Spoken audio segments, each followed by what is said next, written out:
बिनु गुरु भव निधि तरई न कोई, और जौ बिरंची शंकर सम होई।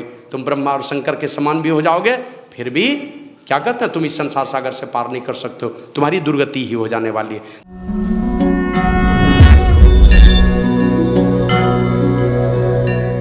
किसी प्रकार से रिझा करके उससे सुमरन की विधि ले लो। मना तन को और मन को गुरु के चरणों में अर्पित करके, तन मन आपन दुखद महान हो, गुरु पद अरपी अरपी लहु ज्ञान हो। गुरु से ज्ञान ले लो और गुरु ज्ञान दिव्य भान हृदय उगाओ। गुरु के ज्ञान से अपने अंदर में दिव्य भान को उदित करो, दिव्य सूरज को उदित करो। अपने अंदर में जिस दिन उग गया दिव्य सूरज, तुम्हारे अंदर में जिस दिन उदित हो जाएगा, अब वो उदित अगर हो गया तो क्या होगा, कहते मोह तम नाश है, मोक्ष सुख पाओ हो। अज्ञानता रूपी रात्रि चली जाएगी। अज्ञानता से उत्पन्न होने वाले जो दोष हैं आपके अंदर में, वो सारे दोष मिट जाएंगे। तो मोह तम नाश है, मोक्ष सुख पाओ हो। वो अज्ञानता की रात्रि का नाश होगा। और जिस दिन अज्ञानता की रात्रि का नाश होता है, रामचरितमानस को पढ़िएगा तो रामचरितमानस में लिखा है, जब ते राम प्रताप खगेसा, उदित भयउ अति प्रबल दिनेशा, पूरी प्रकाश रहे तिहुलोका। पूरा प्रकाश तीनों लोक में, बहुतन सुख बहुतन मन शोका। बहुतों को सुख होगा, बहुतों को दुख होगा आपके हृदय में अगर वो दिव्य सूरज उदित हो गया। जिनहि शोक ते कहूँ बखानी, प्रथम अविद्या निशा निशानी। अज्ञानता रूपी रात्रि का नाश हो जाएगा।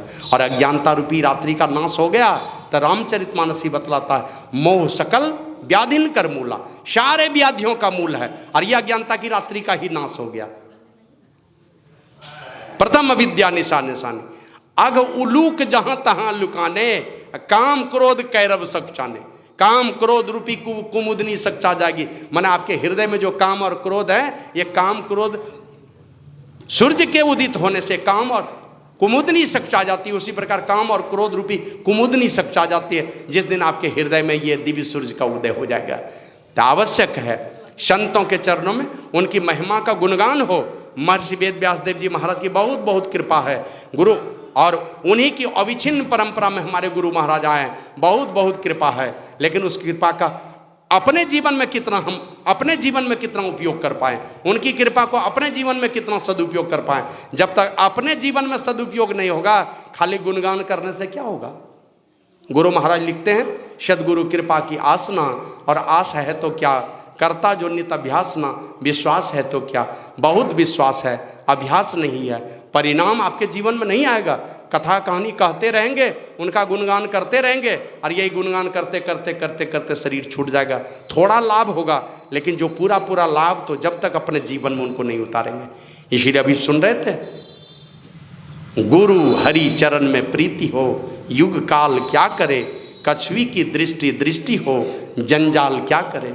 कछुई की दृष्टि हो जाए, दुनिया के 100 जंजाल हैं, एक कछुई को देखते हैं ना, कहाँ रहती है कछुई, समुद्र में, जल में रहती है। बहुत सारे जीव जंतु का आक्रमण होता है उनके ऊपर में।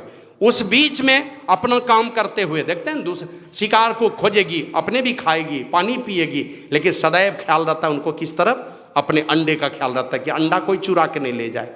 अंडे को सेवती रहती है, ख्याल से सेवती रहती है। तो उसी प्रकार कछुई की तरह दृष्टि हो जाएगी तो समुद्र में अनेकों जंजाल हैं कछुई के ऊपर। उसी प्रकार हमारे जीवन में बहुत सारे जंजाल हैं, लेकिन दृष्टि अगर हमारी परमात्मा की ओर है तो कोई जंजाल आपका कुछ भी नहीं बिगाड़ेगा। और यही आप लोग जानते हैं, संत एकनाथ जी महाराज, उनकी पत्नी थी बड़ी पतिव्रता, तो वो क्या कहते थे संत एकनाथ जी भगवान को, धन्य हो मेरे भगवान, इतनी पतिव्रता नारी दी हो। मैं जाता हूँ ध्यान करने, पहले से आसनी लगी रहती है, स्नान करने की इच्छा होती है तो पहले से सारी व्यवस्था रहती है, ध्यान करके उठता हूँ या पूजा करता हूँ तो सारी व्यवस्था पहले से कर देती है, भोजन की बारी आती है तो पहले से भोजन लगा हुआ मिलता है, मुझे कुछ नहीं करना पड़ता। इसलिए दिन रात मैं तुम्हारी यादों में रहता हूँ, संसार का कोई काम मुझे नहीं करना पड़ता, सब काम मेरी धर्मपत्नी कर देती है। लेकिन वही संत एकनाथ जी महाराज हुए, उनकी पत्नी एकदम कर्कशा थी, बार बार ये कहा, धन्य हो मेरे भगवान, तुमने इतनी कर्कशा नारी दी है, इसलिए दिन रात तुम्हारी ही याद आती है कि तुमको छोड़ करके मेरे दुखों को हरण करने वाला कौन है। ये कर्कशा नारी अगर नहीं आई होती तो मैं तुमको भूल गया होता। तो दोनों ही स्थिति में हैं जंजाल उनके तुकाराम के जीवन में, लेकिन दृष्टि है उसी परमात्मा के तरफ लगी है, परमात्मा की मौज है, जिस विधि से हमें रखेंगे। तो वही गुरु महाराज कहते हैं, गुरु हरि चरण में प्रीति हो, युग काल क्या करे, ना किसी युग का दोष, ना किसी समय का दोष, माना कोई समय का दोष उसको लगता ही नहीं। एक बार गए थे कटिहार जिला में प्राणपुर, एक सज्जन मिले, वृद्ध थे, तो हमको मुंगेर के रहने वाले थे, उनकी बेटी का ब्याह हुआ था वहाँ पर, तो बता रहे थे बेटी को विदा करके ले जाना, पहली बेटी का जन्म हुआ था, नतनी को लेके जाना था, बेटी नतनी को लेके, दिन ही नहीं बनता, दिन ही नहीं बन रहा। बस हम क्या किए, चलो दिन ही नहीं बनता, कोई ना कोई अपशगुन होते रहता है, बस एक दिन के चल बिना दीने का चलते हैं, गुरु महाराज का नाम लिए बिना दिन का ही चलते हैं। गए प्राणपुर स्टेशन, जैसे टिकट कटा के रेलगाड़ी में चढ़े हैं तो बाप है, बेटी है, नतनी है, 3 आदमी गाड़ी में ठसम ठस भीड़। लेकिन उसी बीच में एक सज्जन थे, वो आके कहते हैं बाबूजी ऐसा कीजिए, इन दोनों माँ बेटी को बिठा दीजिए, अपने उठ के खड़ा हो गया। तो वो बूढ़े आदमी हमको सुना रहे थे। अब देखिए दिन नहीं बनता था, और वो कैसा दिन हुआ, गुरु महाराज का नाम लेके गए, जिस गाड़ी में ठसम ठस भीड़ है, बेटी नतनी दोनों को सीट मिल गया। यहाँ से गए, जब रास्ते में कोई चीज़ की ज़रूरत होती थी, सब लोग खूब बढ़िया से बात करते हुए गए, कोई बिगड़ नहीं हुआ, चले गए घर, आराम से चले गए। वहाँ से कटिहार से मुंगेर चले आए, कहीं कोई बिगड़ नहीं हुआ। तो गुरु हरि चरण में प्रीति हो, जो परमात्मा स्वरूप गुरुदेव की कृपा जिनके ऊपर हो, न युग का दोष पड़ता है, न किसी काल का दोष पड़ता है उसके जीवन में। कछवी की दृष्टि दृष्टि हो, जंजाल क्या करे, कछवी के समान हमारी दृष्टि हो जाए, संसार का कोई जंजाल, संसार के कोई भी परेशानियां आपके जीवन को परेशान नहीं कर पाए, सदा स्थिर रहेंगे परमात्मा की याद में। फिर कहते हैं जगनाश का विश्वास हो। अब दिल में ये बात बैठनी चाहिए, शरीर और संसार शाश्वत नहीं है, ये शरीर और संसार शाश्वत नहीं है, संसार नाश की ओर चला जा रहा है। बाबा कबीर कहते हैं देखत नैन चलियो जग जाए, हमारी आंखें देख रही कि सारा संसार विनाश की ओर बढ़ता चला जा रहा है। और हमारा ये शरीर, आपने देखा होगा अपनी बचपना को, वो बचपना में देखा होगा थोड़ी प्रगति हुई, जवानी की ओर बढ़ते गए, जवानी के दहलीज पर आए, एक से एक मन में बहुत सारे बातें थी, बहुत सारी कल्पनाएं थी, बहुत सारे उड़ान थे मन में कि ऐसे उड़ेंगे, ऐसे जिएंगे, सारे चीज़ थे। लेकिन वे धीरे धीरे सारी कल्पनाएं, सारे उड़ान धीरे धीरे ठंडे पड़ने लगे, सारे बाल दाढ़ी पकते गए और धीरे धीरे अब ढलान की ओर चले जा रहे हैं। अब बुढ़ापे की मंजिल जहाँ मिलेगी उस ढलान पर उतर आए हैं, तो सारे वो सब मिटते चले गए। तो जगनाश का विश्वास हो, फिर आस क्या करें, सारा संसार का ही नाश हो जाना है। इसीलिए तो बाबा कबीर कहते हैं 1 लाख पूत 1.25 लाख नाती, जा रावण घर दिया न पाती, लंक सी कोट समुद्र सी खाई, जा रावण की खबर न पाई। इसलिए कहते हैं क्या मांगों का चुथीर न रहा है, ये सारा संसार ही नाश की ओर बढ़ता जा रहा है, तो फिर क्या आस करना है। जगनाश का विश्वास हो, फिर आस क्या करे, और दृढ़ भजन धनी खास हो।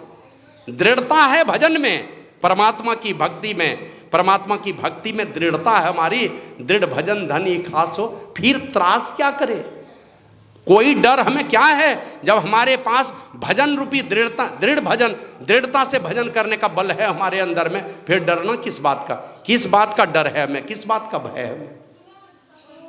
फिर आगे कहते हैं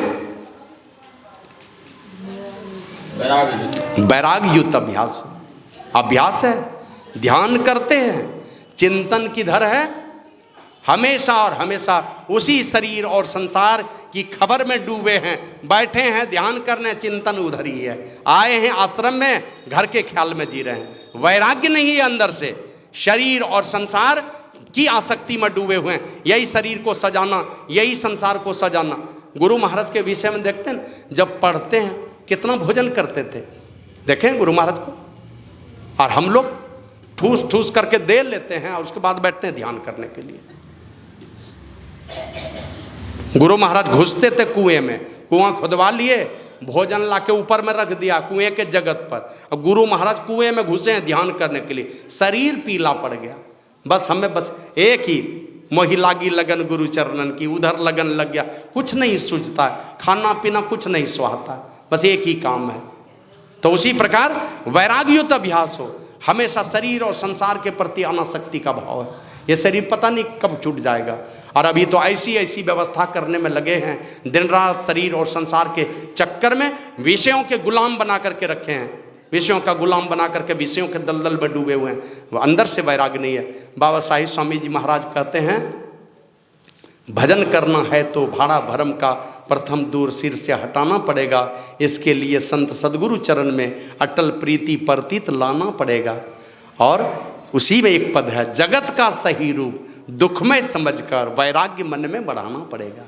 जगत का असली रूप क्या है? असली रूप क्या है? यह अंतिम दुख ही देना है। जितना चिपक करके रहेंगे अंतिम में मरने नहीं देगा।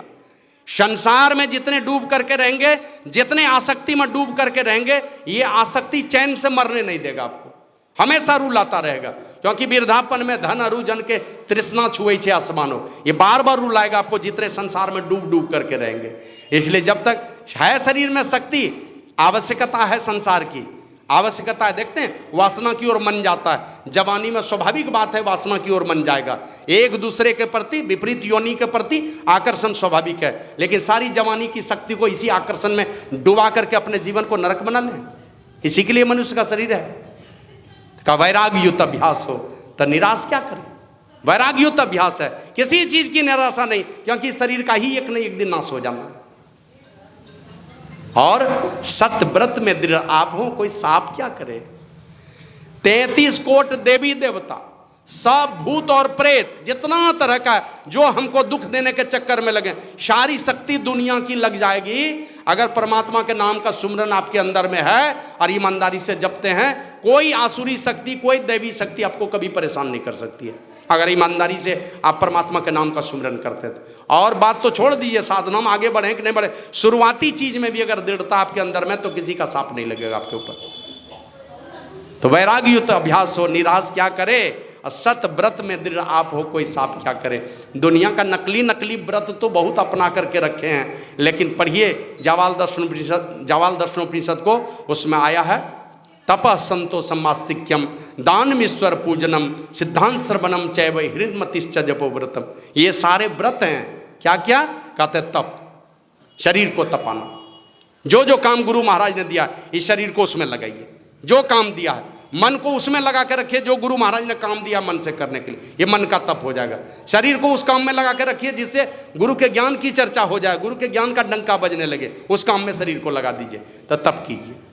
संतोषी बन करके रहिए, आस्तिक बन करके परमात्मा के भरोसे रहिए, उनके उपकार को मानते रहिए और दान कीजिए।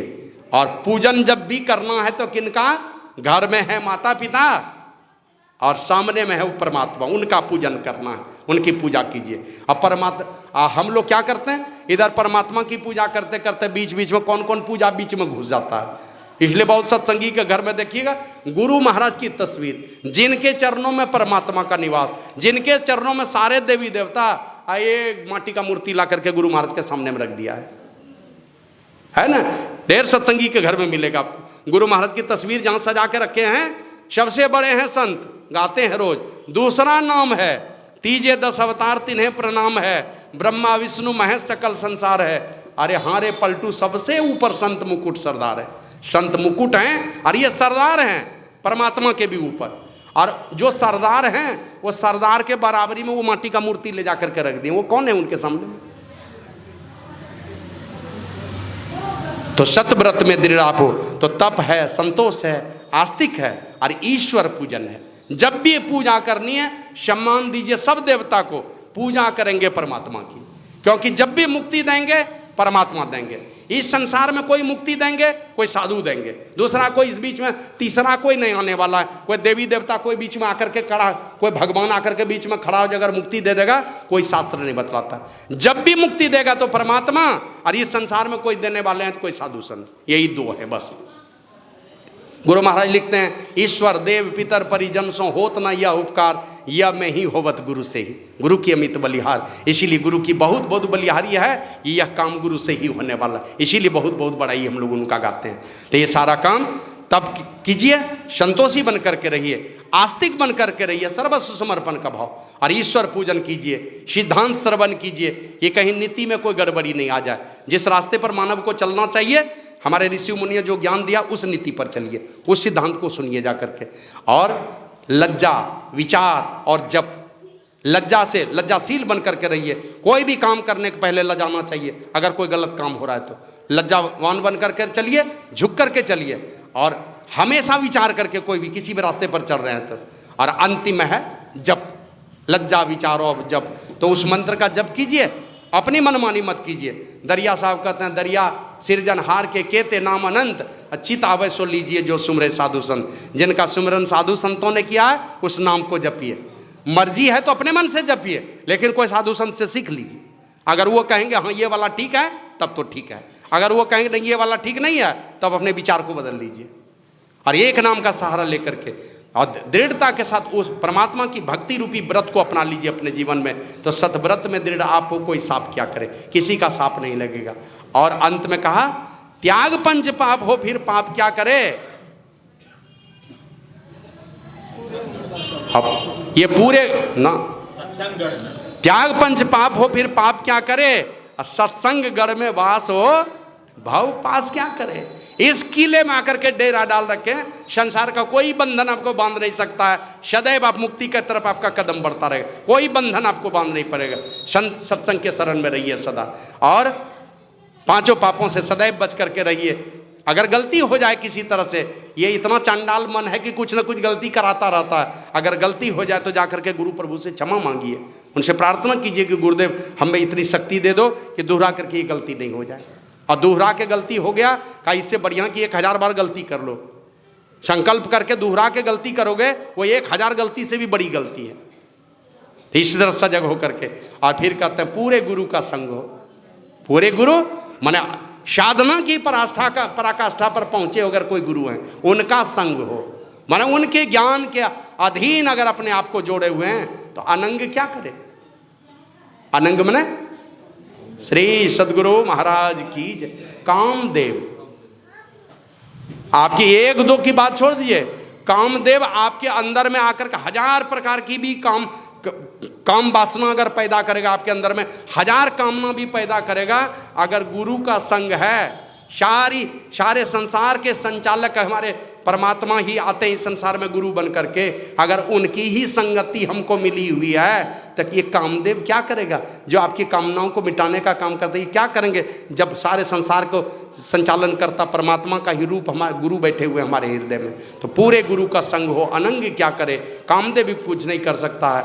और में ही जो अनुभव ज्ञान हो, जब पूरे गुरु का संग करेंगे, पूरे गुरु का संग मिलता है, उनकी जुक्ति सीख करके क्रम से साधना के प्रत्येक सोपान पर चढ़ते हुए हम उस शिखर पर जाते हैं। चढ़त सो टपत गगन सब जाए मिलत सब सेखा। चढ़ते उस शिखर पर जाकर के पहुंचता है जो सबसे ऊंची चोटी है साधना की। वहां चल करके जब कोई अनुभव ज्ञान की बातें करते हैं, फिर अनुमान की बात नहीं रह जाती, वो अनुभव की बातें करते हैं। तो ऐसे संत सदगुरु के विषय में तुलसीदास जी महाराज कहते हैं, राम नाम कली काम तरु, राम भगति सुरधेनु, सकल सुमंगल मूल जगह गुरु पद पंकज रेणु। कहा कि किसी भी तरह से राम का नाम लेते हैं, ये समझिए कल्प तरु के नीचे बैठे हैं। अगर थोड़ी भक्ति करते हैं राम की तो समझिए आप कल्पतरु के मालिक हैं, कामधेनु के मालिक हैं। लेकिन ये कल्पतरु और कामधेनु भी बहुत दिन तक भला नहीं करने वाला है। सारे सुखों का मूल अगर कुछ है संसार में, वो गुरु के चरण कमल का धूल ही है। तो गुरु के चरण कमल के धूल का अनुरागी बने हम लोग। इसीलिए राम जी आए तो यही कहा था, ए सबरी मेरी किस्सा कहानी की चर्चा तुम बाद में कर लेना, मेरे किस्सा कहानी की चर्चा तुम बाद में कर लेना। पहले क्या करना है, अब मेरी कथा को दरकिनार करो, मेरी कथा को बाद में करना, मेरी किस्सा को बाद में सुनना। प्रथम भगति संतन कर संगा, पहले जाओ संतों के शरण में। और 7वीं भक्ति कहे सबरी मैं भी मिल जाऊं तो मुझे पीछे रख देना, दरकिनार कर देना। मोते अधिक संत करी लेखा, पहले संत का सम्मान करो, बाद में भगवान का सम्मान करेंगे। उनको छोड़ो, साइड हो जाए तो हो जाए, पहले सामने में करो। इसलिए सारे संतों ने इस प्रकार की बात कही है। और गुरु महाराज तो कहते हैं, गुरु निज भेद बतलावें, सूरत को राह दर्शावें, जीव हित आप ही आवें, सूरत को आई तारा है। सूरत को तारने का काम ये संत सदगुरु करते हैं। इसलिए गुरु हितु हैं, गुरु ही पितु, गुरु हितु हैं, हाँ गुरु ही जीव के मितु हैं। गुरु सम कोई नहीं दूजा जो जीवों को उधारा है। जीव का उद्धार करने वाला दूसरा कोई नहीं है गुरु के समान। इसलिए गुरु की नित्य कर पूजा। नित्य मना रोज एक बार कर लीजिए, छोड़ दीजिए। नहीं नहीं, क्रमबद्धता, नित्य का मन होता है एकदम लगातार, अनपाई नहीं, कभी छूटे नहीं। गुरु की नित्य कर पूजा, जगत इन सम नहीं दूजा, अब मैं ही को आन नहीं सूझा। इनके समान संसार में दूसरा कोई नहीं है, इसलिए अनवरत भक्ति होनी चाहिए, कभी वो धार टूटे नहीं। इस प्रकार अनपाई नहीं भक्ति अपने हृदय में धारण हो। ये काम जब करेंगे, संतों की युक्ति अपनाएंगे, क्रमबद्धता से जो चारों क्रिया संत मत में बतलाई जाती है, क्रम क्रम से मानस जाप है जिसके द्वारा मन पवित्र होता है। गुरु मूर्ति का मानस ध्यान है, उसके द्वारा भी मन में पवित्रता आती है। गुरु महाराज लिखते हैं, सदगुरु सदगुरु नित्य ही पुकारत, छीजत पाप समूह है। सारे पाप के समूह छींचते रहेंगे। और सदगुरु रूप ही मद धारत, काम क्रोध मद लोभ दहे, काम क्रोध मद लोभ सबका दहन हो जाएगा अगर सदगुरु के मूर्त को आप अपने हृदय में धारण कर लेते हैं तो। मनमानस ध्यान अगर पक्का पक्का हो जाए तो काम क्रोध मद लोभ आदि का दहन हो जाएगा। और सदगुरु रूप ही में धारत, काम क्रोध मद लोभ लहे, और अमीय रूप गही मन सुख पावत, सुरति शैल ब्रह्मांड लहे। वो अमीय रूप बिंदु रूप को कहा गया। इस बिंदु ध्यान को अमीय रूप गही मन सुख पावत, अगर मन दृष्टि हमारी उस बिंदु पर स्थिर हो गई तो अमीय रूप गही मन सुख पावत, मन सुख पाता है। वह अमृत रूप है, बिंदु रूप है, वही अमरता प्रदान करेगा। जब तक वहाँ नहीं पहुँचेंगे अमरधाम की ओर यात्रा नहीं हो सकती है। तो अमीय रूप गही मन सुख पावत, और सूरति शैल ब्रह्मांड लहे।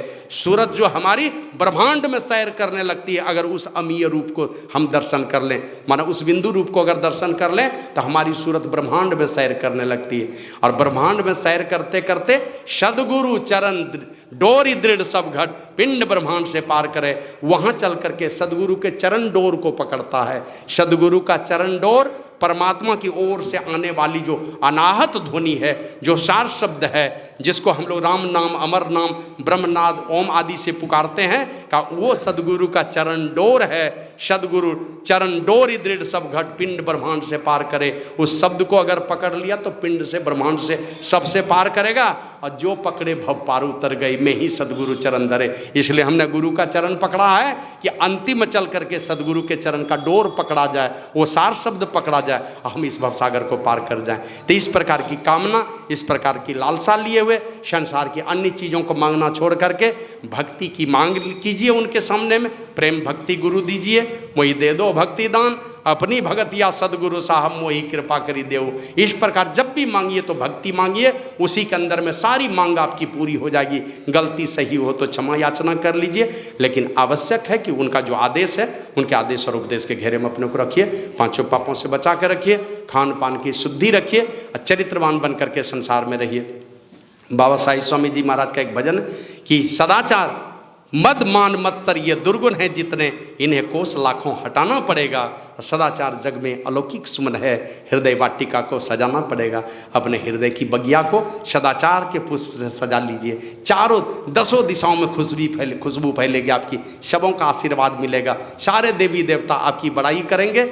और ईमानदारी से अगर जवानी का निर्वहन कर लिया किसी ने, सारे देवी देवता आप ही को प्रणाम करने लगे। आपको कहीं देवता के सामने माथा झुकाने की आवश्यकता नहीं होगी। तो चरित्रवान बन करके रहिए, ब्रह्मचर्य का पालन कीजिए। जवान लोग इसी ब्रह्मचर्य की प्रचंड शक्ति के अभाव में मनुष्य काल के गाल चला जाता है, जल्दी से मर जाता है, बिना बड़ा कुछ काम किए हुए चला जाता है इस संसार से। इसलिए बड़ा कुछ करना है, ईमानदारी से ब्रह्मचर्य व्रत का पालन कीजिए। और जो जवान लोग हैं वो पांचों पापों से अपने आप को बचा करके नियमित रूप से सत्संग ध्यान कीजिए। और हमने कहा भी था कभी सत्संग प्रवचन में, वही मधु बनाने वाली जो मक्खी है ना, वो हमेशा फूलों पर बैठती है।